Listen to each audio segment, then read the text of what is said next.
Bonjour Alexandre Bauder. Bonjour Vincent. Comment présenteriez-vous le réseau Kiosque du Boucher à quelqu'un qui ne le connaîtrait pas encore? Écoutez, le kiosque du boucher est un trait d'union entre la restauration rapide et le restaurant La Boucherie. L'idée c'était, on a fait un constat post-Covid, deux aspects qui nous ont poussé à créer cette enseigne. La première, c'est que les habitudes de consommation ont évolué et on passe un peu moins de temps à la table d'un restaurant le midi.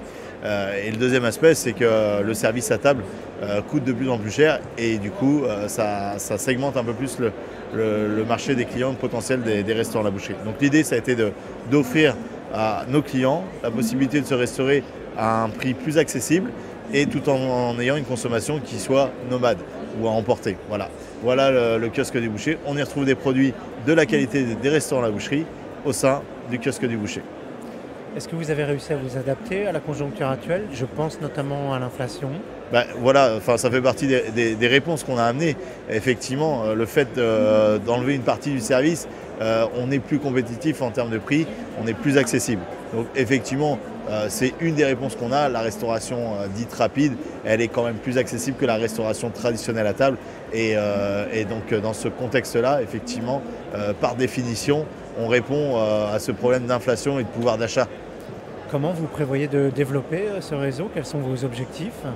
Alors, dans un premier temps, on avait imaginé ça pour réserver à nos franchisés. Et comme on a énormément de demandes, on a ouvert à tous les candidats.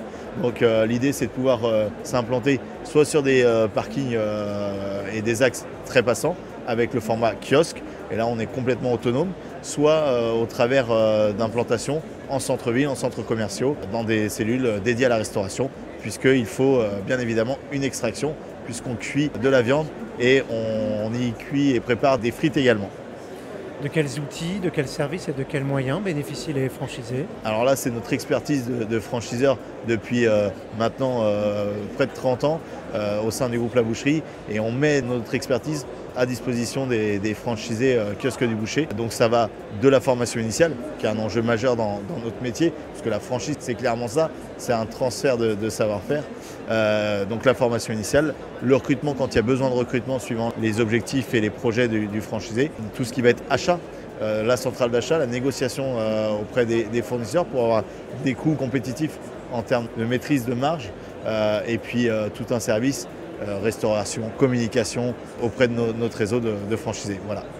Est-ce que vous mesurez la satisfaction de vos clients et celle de vos franchisés? Alors celle de nos franchisés, pas encore, puisqu'en fait le kiosque du boucher n'est pas encore ouvert aux franchisés. À la fin de l'année, on aura nos premiers franchisés avec leur premier kiosque, mais effectivement, on mesure la satisfaction de nos clients qui viennent tous les jours dans nos deux kiosques du boucher. L'enjeu, il est majeur. Vous l'avez bien compris, on est amoureux du produit et donc la satisfaction, il faut que ça soit rapide et il faut que ça soit bon. Donc celle-là, on y est très attentif avant de pouvoir commercialiser en franchise notre kiosque du boucher. Et c'est le cas, c'est bien validé, les produits sont bons et les clients sont contents. Donc à partir de ce moment-là, on a répondu à la promesse, à l'enjeu et donc on a un parcours client qui est bien validé désormais pour pouvoir développer en franchise. Et quelle qualité vous recherchez chez un candidat? Écoutez, c'est des qualités de gens qui sont organisés. On a un avantage, c'est qu'on a un investissement qui est beaucoup moins important que dans un restaurant La Boucherie. Et donc les apports aujourd'hui exigés par les partenaires bancaires étant assez importants, comme ça, il faut un peu moins d'apports pour commencer l'aventure dans la franchise et dans la restauration. Quelqu'un de dynamique et qui aime le produit, vous l'avez bien compris, c'est des choses qui sont importantes, le côté commerçant, et aimer le coup de feu du midi ou du soir. Voilà. Merci Alexandre Bauder. Merci Vincent.